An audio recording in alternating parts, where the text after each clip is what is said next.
Hey everyone, मैं वर्तिका स्वागत करती हूँ अपने चैनल पे। आई होप आप सब अच्छे होंगे।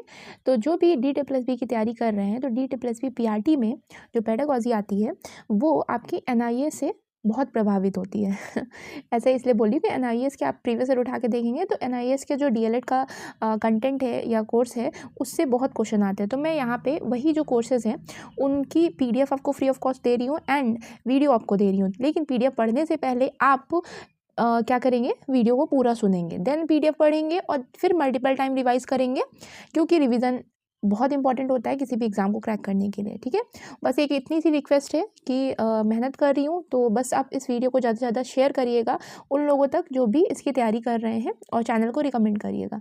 और अच्छी लगेगी वीडियो तो कमेंट भी करिएगा, लाइक भी करिएगा। ठीक है, तो चलिए स्टार्ट करते हैं और वीडियो अंत तक जरूर देखिएगा, क्योंकि सेकेंड यूनिट है हमारी। देखिए, कोर्स 501, इससे पहले मैंने फर्स्ट यूनिट पूरी करवा दी है 2 पार्ट में। यूनिट 2 थोड़ी सी छोटी है तो एक ही वीडियो में पूरी हो जाएगी। अंत तक ज़रूर देखिएगा, बहुत ज़्यादा ही इंपॉर्टेंट है, क्योंकि इसमें हम लोग इंडिपेंडेंस के बाद जो कमीशन बने हैं ना उनके बारे में हम पढ़ेंगे। ठीक है, NEP है और NCF है, इनके बारे में भी हम पढ़ेंगे। तो बुक में जितना भी कंटेंट था उसकी मैंने समरी देने की कोशिश की है। तो सबसे पहले है हमारा राधा कृष्णन आयोग। ठीक है, सर्वपल्ली राधाकृष्णन आयोग था। इन्होंने ये कब बने थे, तो कब बना था ये आयोग? 1948-1949 में बना था। Appointed by the government of India in 1948। बस सन याद रखिएगा, बहुत इंपॉर्टेंट है। नेक्स्ट पॉइंट, ये जो 3-4 पॉइंट दिए हैं, चारों पॉइंट बहुत इंपॉर्टेंट है। इसी कमीशन को यूनिवर्सिटी एजुकेशन कमीशन बोला जाता था। ठीक है, क्या बोला जाता था? University education commission. विश्वविद्यालय शिक्षा आयोग के नाम से किसे जाना जाता था? तो राधाकृष्णन आयोग को जाना जाता था। यूनिवर्सिटी से संबंधित सुझाव दिए थे इन्होंने। ये स्टार मैंने बनाया है क्योंकि बहुत ज़्यादा ही इंपॉर्टेंट है। UGC, यूनिवर्सिटी ग्रांट कमीशन, जिसको विश्वविद्यालय अनुदान आयोग के नाम से जाना जाता है हिंदी में, इसके गठन की सिफारिश इसी आयोग ने की थी। अब आपके लिए एक वर्क है, जल्दी से कमेंट करके बताइएगा UGC की स्थापना कब हुई है। ठीक है, इन्होंने तो सिफारिश की है लेकिन स्थापना कब हो पाई है। नेक्स्ट हमारा आयोग है मुदालियार आयोग। ठीक है, तो मुदालियार आयोग, मुदालियार जी का पूरा नाम है डॉक्टर लक्ष्मण स्वामी मुदालियार। ठीक है, इस आयोग को माध्यमिक शिक्षा आयोग के नाम से भी जाना जाता है, यानी कि सेकेंडरी एजुकेशन कमीशन के नाम से भी जाना जाता है। इन्होंने क्या किया था?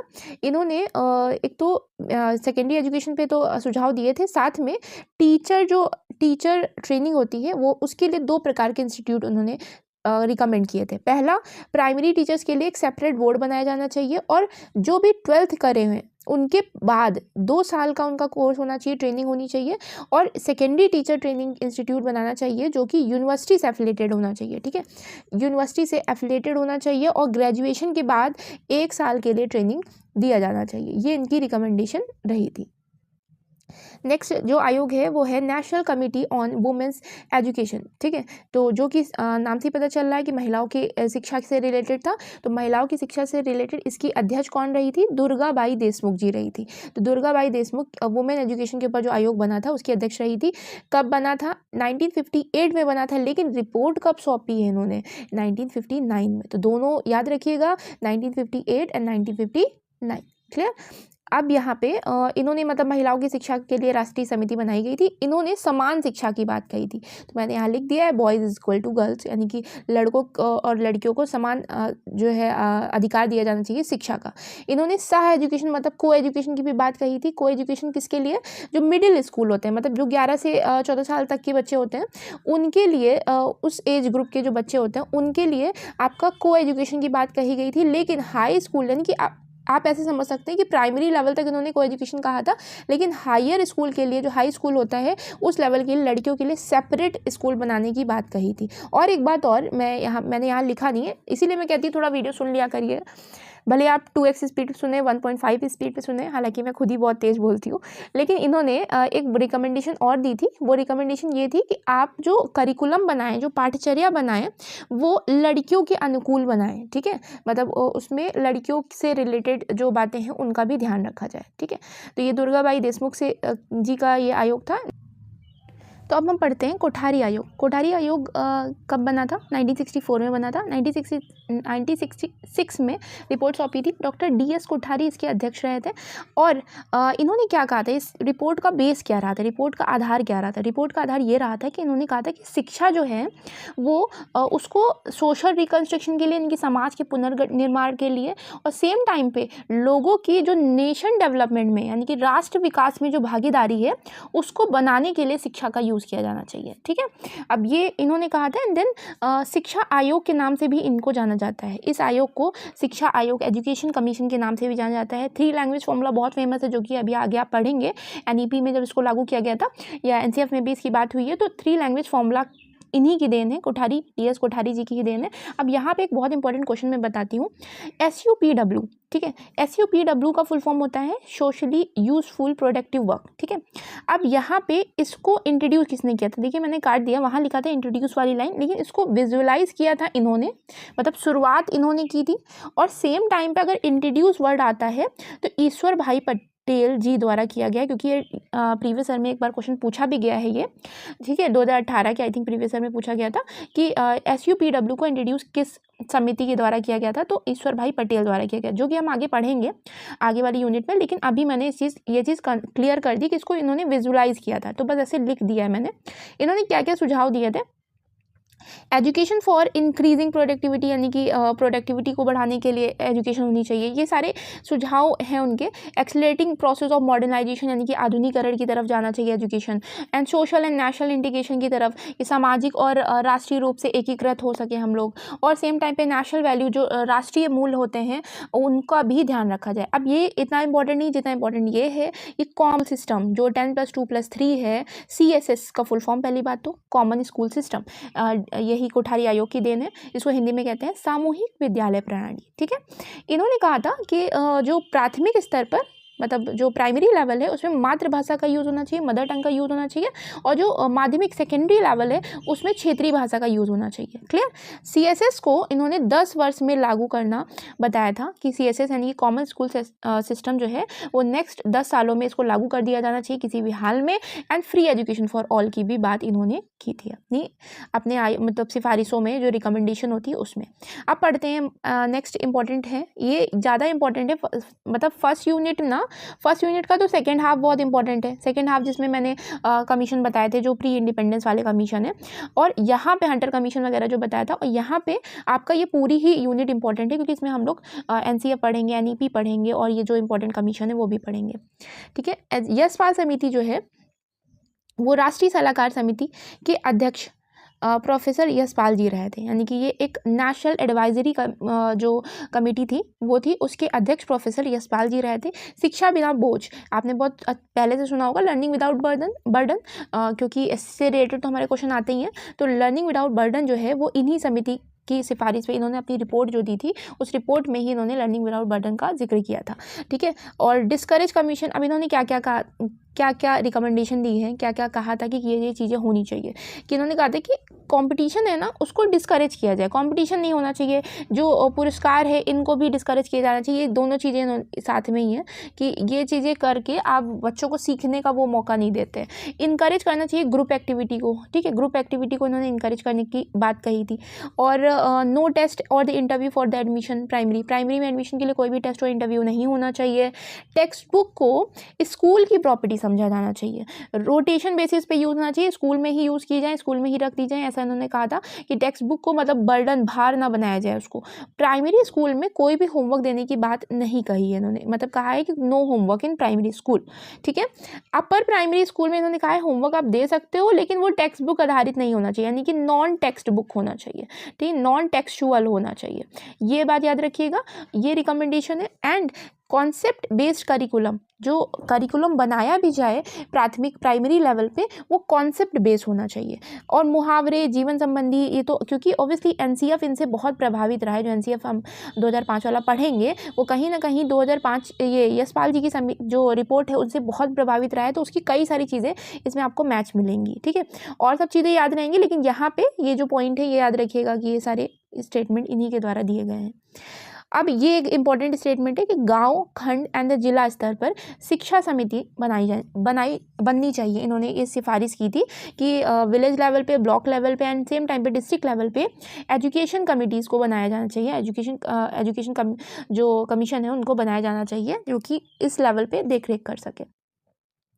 Quality criteria for primary education, इन्होंने प्राइमरी एजुकेशन के लिए जो क्वालिटी में कैसे कौन से सुझाव दिए थे वो कहा था कि rank attend in school grading, जो स्कूल ग्रेडिंग में प्राप्त श्रेणियां होती हैं उनसे रिलेटेड इन्होंने सुझाव दिया था। सेम टाइम पे पार्टिसिपेशन ऑफ सोसाइटी का पार्टिसिपेशन हो एजुकेशन में प्राइमरी लेवल पे, क्योंकि आप एनसीएफ में पढ़ेंगे भी, आरटी में भी हम पढ़ेंगे अभी आगे जा करके। नेक्स्ट यूनिट उसी की है। नेक्स्ट यूनिट भी बहुत इंपॉर्टेंट है, बहुत इंटरेस्टिंग भी है, मेरा फेवरेट है वो।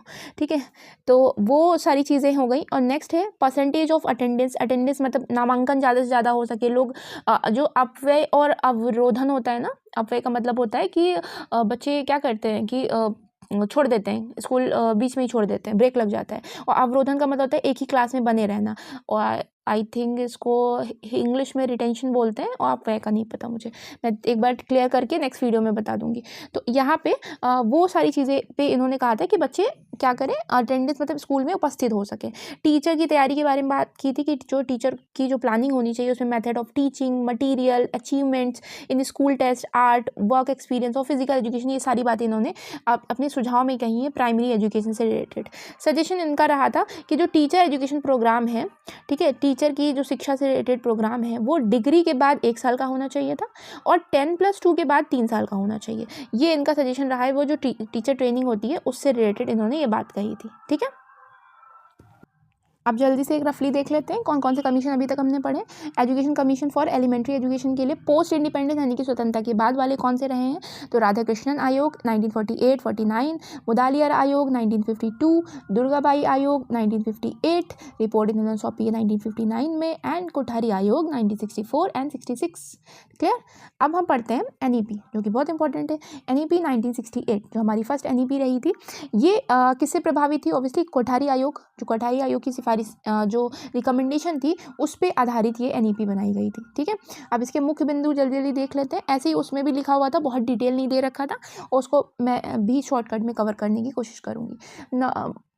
मुख्य बिंदु रहे हैं, पहला पॉइंट, निःशुल्क एंड अनिवार्य शिक्षा यानी कि फ्री एंड कंपलसरी एजुकेशन 14 वर्ष तक। ठीक है, नेक्स्ट, अध्यापकों की स्थिति एंड पारिश्रमिक तथा शिक्षा यानी कि अध्यापकों की जो स्थिति है और उनको जो भत्ता दिया जा रहा है, जो पैसा दिया जा रहा है वो, और सेम टाइम पे एजुकेशन, क्वालिटी एजुकेशन दी जा सके, ये भी बात इसमें की गई है।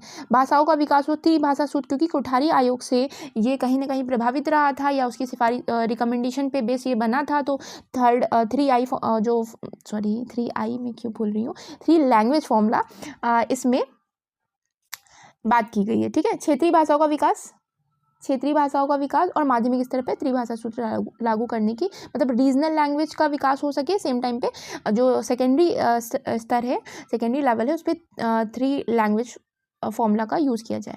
शैक्षिक अवसरों का समकरण यानी कि इक्वलाइजेशन, सबको समान अधिकार मिले, सभी वर्ग, किसी भी जाति, धर्म और वर्ग के व्यक्ति हों तो उनको, या बच्चे हों तो उनको समान रूप से अधिकार हो शिक्षा का। ठीक है, साक्षरता और प्रौढ़ शिक्षा को प्रचारित करना यानी कि लिटरेसी को बढ़ावा देना, और किसको, एडेड एजुकेशन को बढ़ावा देने की बात की गई थी। इसमें इलिटरेसी को कम करना यानी कि निरक्षरता को कम करना, और टेक्निकल और वोकेशनल एजुकेशन को सेकेंडरी लेवल पे देने की बात कही। ठीक है, जो व्यावसायिक शिक्षा होती है ना, व्यावसायीकरण वाली शिक्षा होती है, उसको सेकेंडरी लेवल पे देने की बात की गई थी। पुस्तकों का उत्पादन, इन्होंने एक बात इस एनईपी में एक बात और कही गई थी कि जो पुस्तकों का उत्पादन हो यानी कि जो बुक्स बनाई जाए वो क्वालिटी बहुत अच्छी हो, लेकिन सेम टाइम पे वो लो कॉस्ट की होनी चाहिए। ठीक है, लो कॉस्ट की हो और सेम टाइम पे अच्छी क्वालिटी हो। गेम्स और स्पोर्ट्स को बढ़ावा देने की बात की थी ताकि फिजिकल फिटनेस एंड स्पोर्ट्समैनशिप की भावना को जागरूक किया जा सके बच्चे में।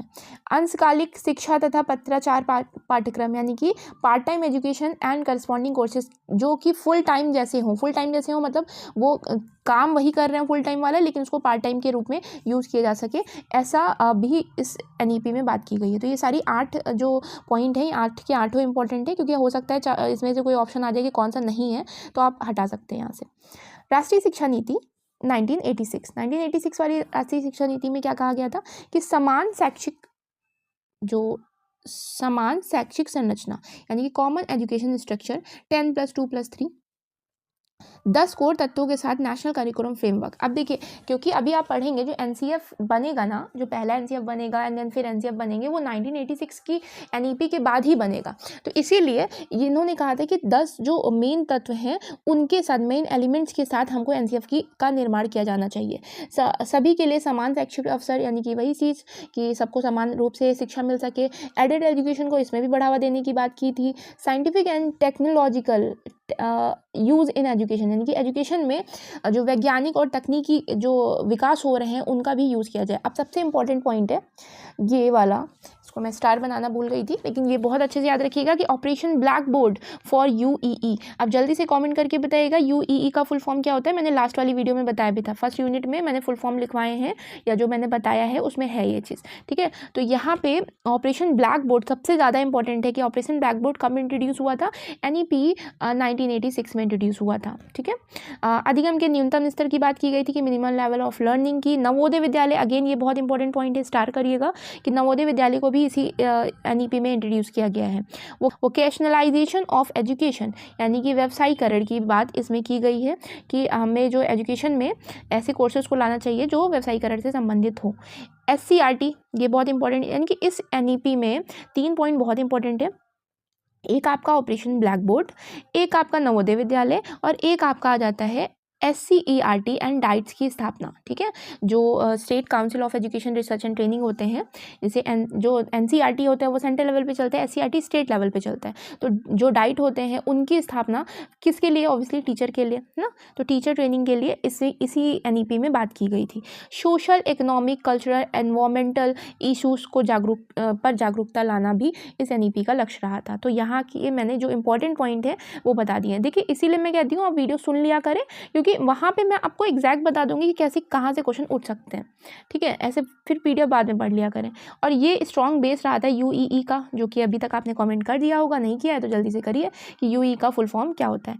और फिर एक बहुत इंपॉर्टेंट पॉइंट है कि इसी जो एनईपी है 1986 वाली, इसको मॉडिफाई भी किया गया है, ठीक है। इसको मॉडिफाई किया गया था 1992 में, जिसको प्रोग्राम ऑफ एक्शन बोला गया। मैंने यहाँ लिखा नहीं है, लेकिन पीओए का फुल फॉर्म हुआ प्रोग्राम ऑफ एक्शन, भी ये जो एनईपी 1992 में संशोधित की गई उसे बोला गया था, ठीक है। अब यहाँ पे, लेकिन क्योंकि आप सबको पता होगा ये चीज़, लेकिन फिर भी मैंने डाल दिया क्योंकि वहाँ पे प्रॉपर इसका एक पैरा था कि कंसर्न ऑफ एलिमेंट्री एजुकेशन, यानी कि एलिमेंट्री एजुकेशन जो प्रारंभिक शिक्षा होती है उसकी क्या चिंताएं हैं, मतलब हमारे भारत में क्या कौन कौन सी दिक्कतें फेस की जा रही हैं। तो एक तो है कम नामांकन, यानी कि लेस इनरोलमेंट, कि ज़्यादा से ज़्यादा लोग स्कूल नहीं जा रहे हैं। हाई ड्रॉप आउट, बीच में ही छोड़ दे रहे हैं। अनट्रेन टीचर, जो टीचर हैं वो ट्रेन नहीं। रूरल एरियाज़ में खासकर बात की गई थी यहाँ पे इस पैरा में कि रूरल एरियाज़ में, जो गांव वाले एरियाज़ होते हैं वहाँ पे बहुत ट्रेन टीचर नहीं होते। पीपल टीचर रेशो, जो कि पीपल मतलब टीचर कम है और पीपल ज़्यादा हैं, बच्चे ज़्यादा हैं। इनइक्वालिटी, वही भेदभाव होता है। लीडरशिप को मजबूत करने की, मतलब लीडरशिप को मजबूत करने की ज़रूरत है। लीडरशिप किस में, टीचर्स में एंड प्रिंसिपल वगैरह में, मतलब प्रिंसिपल में, हेड मास्टर में, इन सब में। Building positive mindset of teacher toward ICT. अब देखिए होता क्या है, क्योंकि जैसे जैसे टेक्नोलॉजी, नई टेक्नोलॉजी आ रही है, तो टीचर का माइंडसेट पॉजिटिव होना चाहिए, जो नई टेक्नोलॉजी है उसको लेकर के कैसे वो शिक्षा में उसका यूज़ कर सके। तो ये चीज़ एक चिंता का विषय है हमारे यहाँ एजुकेशन से रिलेटेड। अब पढ़ते हैं एनसीएफ 2005, जो कि बहुत इंपॉर्टेंट है। एनसीएफ 2005, अब वैसे इसके ऊपर बाद में मैं सेपरेट वीडियो तो लाऊंगी, क्योंकि लाना ही पड़ेगा। ये ऐसे टॉपिक होते हैं जहाँ से क्वेश्चन आते ही आते हैं, लेकिन अभी इस चैप्टर में जितना था वो उस चैप्टर में मैंने देने की कोशिश की है, ठीक है। एनसीएफ 2005 जो था वो एनपीई बोल सकते हैं, नेशनल पॉलिसी ऑफ एजुकेशन, यानी एनईपी 1986 और 92 इसलिए लिखा है क्योंकि उसी का संशोधन हुआ था ना। POA, programme of action, propose national curriculum framework, जिसमें नेशनल करिकुलम फ्रेमवर्क जिससे निकला है एंड देन प्रस्तावित हुआ है। एनसीएफ सबसे पहला कब आया था, 1975 में, 1975, 1988, 1988 में, 2000 में, और देन आया है 2005। जो अभी चल रहा है 2005 वाला ही चल रहा है। चाइल्ड सेंट्रिक अप्रोच की बात की गई जो 2005 में, कि हमें जो उपागम यूज़ करना चाहिए वो बाल आधारित, बाल केंद्रित होना चाहिए। 1993 में जब रिपोर्ट आई थी, किसकी रिपोर्ट आई थी, यशपाल कमेटी की, ठीक है। यशपाल कमेटी की रिपोर्ट आई थी, जो जिसमें क्या था, लर्निंग विदाउट बर्डन, ये उससे प्रभावित है। एनसीएफ जो है लर्निंग विदाउट बर्डन, शिक्षा बिना बोझ से प्रभावित रहे। अब गाइडिंग प्रिंसिपल ना, इसको रट लीजिएगा अच्छे से एकदम, क्योंकि उसमें उन्होंने 4 प्रिंसिपल दिए थे और 4 के चारों इंपॉर्टेंट है। याद होगा क्योंकि सीटेट में यहाँ से क्वेश्चन आता ही था। रटन समाप्त कर देना, डिस्करेज रोड लर्निंग, ठीक है, रटना नहीं है। बच्चों विद्यालय के बाहर से ज्ञान को जोड़ा जाए, मतलब केवल ज्ञान जो है वो विद्यालय तक सीमित ना रहे बल्कि विद्यालय के बाहर से उनकी आम जिंदगी से जीवन के अनुभव से ज्ञान को जोड़ा जाए। करिकुलम को इस प्रकार इनरिच किया जाए, मतलब इस प्रकार बनाया जाए कि वो टेक्स्ट बुक से आगे जा सके, यानी कि केवल टेक्स्ट बुक तक सीमित ना रहे, टेक्स्ट बुक के बाहर भी उसको लाया जा सके, ठीक है। और फ्लेक्सिबल एग्जामिनेशन, यानी कि परीक्षा प्रणाली को लचीला बनाया जा सके। 4 गाइडिंग प्रिंसिपल हैं, अभी हम लोग फिर से एक बार रिवाइज करते हैं। एक तो रोड लर्निंग वाला हो गया, एक स्कूल से बाहर वाली बात हो गई, एक टेक्स्ट बुक वाली बात हो गई कि टेक्स्ट बुक के बाहर ऐसा करिकुलम बनाया जाए जो टेक्स्ट बुक तक सीमित ना रहे, और फ्लेक्सिबल एग्जामिनेशन की बात हो गई, ठीक है। चारों के चारों याद रखिएगा। अब इसमें एनसीएफ में ये भी कहा गया था कि चाइल्ड को, बच्चे को एक्टिव पार्टिसिपेंट माना जाए, ठीक है, वो सक्रिय रूप से भागीदार हो, पैसिव कभी नहीं मानना है हमको, ये बात की गई थी। लेसन प्लान का जो अप्रोच था इंपॉर्टेंट है, ठीक है, क्योंकि ये सब चीज़ें हम ये तो उसमें सीटेट में नहीं पढ़ा था कि लेसन प्लान का जो अप्रोच है वो हर्बर्ट लेसन प्लान की बजाय कॉन्स्ट्रक्टिविस्ट पेडागॉजी यानी कि रचनावादी वाला हो, ठीक है। हर्बर्ट लेसन प्लान जो होता है वो कहीं ना कहीं विषय वस्तु केंद्रित होता है, तो ये हमारा रचनावादी ऐसा लेसन प्लान बनाया, मतलब उपागम हो, ऐसी बात की गई है एनसीएफ में। 3 लैंग्वेज फॉर्मूला की बात की गई है क्योंकि वही जो कि कोठारी आयोग वाला था। एंड देन साइंस में, तो साइंस में इन्होंने कहा है कि साइंस में एक्सपेरिमेंट बेस्ड लर्निंग ज़्यादा की जाए, ठीक है, मतलब जो प्रयोग आधारित होती है, प्रयोग आधारित अधिगम ज़्यादा किया जाए। मैथ्स के लिए इन्होंने कहा है कि मैथ्स एक जो तरीका होता है, मतलब हर सब्जेक्ट के बारे में कुछ कुछ कहा है, जब मैं सेपरेट इसके ऊपर बनाऊंगी ना तो वहाँ आपका पूरा क्लियर हो जाएगा। अभी यहाँ जितना उस बुक में दे रखा था उस पीडीएफ में, उससे मैंने समरी निकालने की कोशिश की है। Think, reason, visualise, solve problem, यानी कि ये मैथ्स का एक लक्ष्य होता है कि बच्चे सोच सके, कारण जान सके, विजुलाइज कर सके, प्रॉब्लम सॉल्विंग स्किल तो बहुत अच्छे से आ जाए, ठीक है। इन्वायरमेंट एजुकेशन को इन्होंने कहा था कि हर सब्जेक्ट का पार्ट बनाया जाए, कि हर सब्जेक्ट में इन्वायरमेंट एजुकेशन को जोड़ा जाए। सोशल साइंस से रिलेटेड इन्होंने कहा था कि मतलब एनसीएफ में ये बात कही गई है कि कमज़ोर वर्ग के पर्सपेक्टिव से सोशल साइंस जो सब्जेक्ट है, जो करिकुलम है, उसका जो पाठचर्या बनाई जाए वो जो कमज़ोर वर्ग होते हैं, जो लोअर वर्ग होते हैं, उनके पर्सपेक्टिव, उनके परिप्रेक्ष्य को ध्यान में रख के बनाई जाए, ये बात कही गई थी। अब यहाँ पे ये चीज़ अच्छे से तैयार कर लीजिएगा क्योंकि यहाँ से फैक्चुअल क्वेश्चन आ जाते हैं कि structure of elementary education for 8 years. अब 8 ईयर्स की बात इसलिए हुई है क्योंकि यहाँ पे ये 5 साल और ये 3 साल, ठीक है। अब लेकिन यहाँ पे पूरा डिटेल में बताया गया कि कौन कौन सी स्टेजेस होती हैं, कौन कौन से ग्रेड होते हैं, एंड देन यहाँ पे बीच में लाइन होनी चाहिए थी, एंड कितना साल लगता है। और ये चीज़ प्री प्राइमरी जो होता है उसमें नर्सरी, LKG, UKG आता है जो कि 2 साल का होता है, 2 साल में, और 3 से 6 साल तक के बच्चे, मतलब लेंथ ऑफ प्रोग्राम है 2 साल का, और 3 से 6 साल तक के बच्चे होते हैं इसमें। लोअर प्राइमरी 1 से 5 तक होता है, 5 साल का होता है, और 6 से 11 साल के बच्चे होते हैं। अपर प्राइमरी में 6 से 18 होता है, 3 साल का कोर्स होता है, एंड देन 11 से 14 साल के बच्चे होते हैं इसमें। सेकेंडरी में 9 से 10, 9, 10th, और 14 से 16 साल के बच्चे, और 11, 12 जो कि 16 से 18 साल के बच्चे। अब यहाँ पे मैंने इसको जो पॉइंट दे रखे थे उनको समझा दिया है कि प्री प्राइमरी यानी कि पूर्व प्राथमिक में क्या था, नर्सरी, लोअर जो LKG था उसको lower kindergarten, and upper KG UKG upper kindergarten. तो ये 3 पार्ट होते हैं इनमें, और अधिगम का ये आधार होता है क्योंकि कहीं ना कहीं एक फॉर्मल रूप से, औपचारिक रूप से जो स्कूल से परिचित होते हैं ये इसी के बाद ही तो होंगे ना, मतलब इसके थ्रू ही तो होंगे। रीडिंग एंड राइटिंग स्किल का जो विकास होता है वो इसी लेवल पे होता है। एंड देन आता है लोअर प्राइमरी जिसको निम्न प्राथमिक बोलते हैं। इसमें मदर टंग जो हिंदी है या रीजनल लैंग्वेज है उस पर जोर दिया जाता है, एंड इन्वायरमेंटल साइंस और अर्थमेटिक जैसे सब्जेक्ट भी आ जाते हैं, ठीक है। मतलब आप देखते होंगे कि जो Hindi, English and maths and EVS भी इंट्रोड्यूस हो जाता है, तो ये सारी चीज़ें हो जाती हैं। अपर प्राइमरी लेवल 6, 7, 8 क्लास होता है, ये तो बस इतना ही जानना था। एंड ये है लास्ट पॉइंट, यहाँ से भी बहुत इंपॉर्टेंट है क्योंकि यहाँ से भी फैक्ट वाले क्वेश्चन उठेंगे। तो implication of for elementary education या एलिमेंट्री स्कूल, प्राथमिक स्कूल के लिए निहितार्थ। RTE act in all state, सभी स्टेट में RTE act, right to education act लागू किया जाना चाहिए। RTE एक्ट को अभी नेक्स्ट यूनिट में पढ़ेंगे, नेक्स्ट यूनिट बहुत ही इंटरेस्टिंग है, उसको अच्छे से पढ़िएगा, अभी बस नोट्स बन ही रहे हैं उसके। एंड देन है न्यू NCF एनसीईआरटी क्या करेगी, नई बुक्स बनाएगी, ठीक है, ये सारी चीज़ें रही थी। आईसीटी का इन्वॉल्वमेंट ज़्यादा से ज़्यादा हो प्राथमिक लेवल पे, यानी कि एजुकेशन लेवल पे। पाठचर्या संपादन, अब ये यहाँ से इंपॉर्टेंट है क्योंकि यहाँ से फैक्चुअल क्वेश्चन उठेंगे कि पाठचर्या संपादन अवधि कितनी होनी चाहिए, तो 200 दिन की होनी चाहिए, यानी कि करिकुलम ट्रांजेक्शन की जो पीरियड होना चाहिए वो 200 दिन का होना चाहिए। होमवर्क से रिलेटेड क्या कहा गया है, होमवर्क से रिलेटेड कहा गया है कि क्लास सेकेंड के लिए क्लास सेकेंड तक नो होमवर्क, कोई भी होमवर्क नहीं दिया जाना चाहिए। और क्लास थर्ड के लिए कहा गया है कि एक सप्ताह में केवल 2 घंटे वाला होमवर्क हो, मतलब ऐसा कुछ होमवर्क हो कि एक सप्ताह में केवल 2 घंटे ही कवर कर रहा हो वो। एक दिन में 1 घंटे की बात की गई है मिडिल स्कूल मतलब वही आपका 11 से 14 साल वाला आ गया, मतलब जो 1 to 5th में, ये जो थर्ड के बाद वाले हो गए।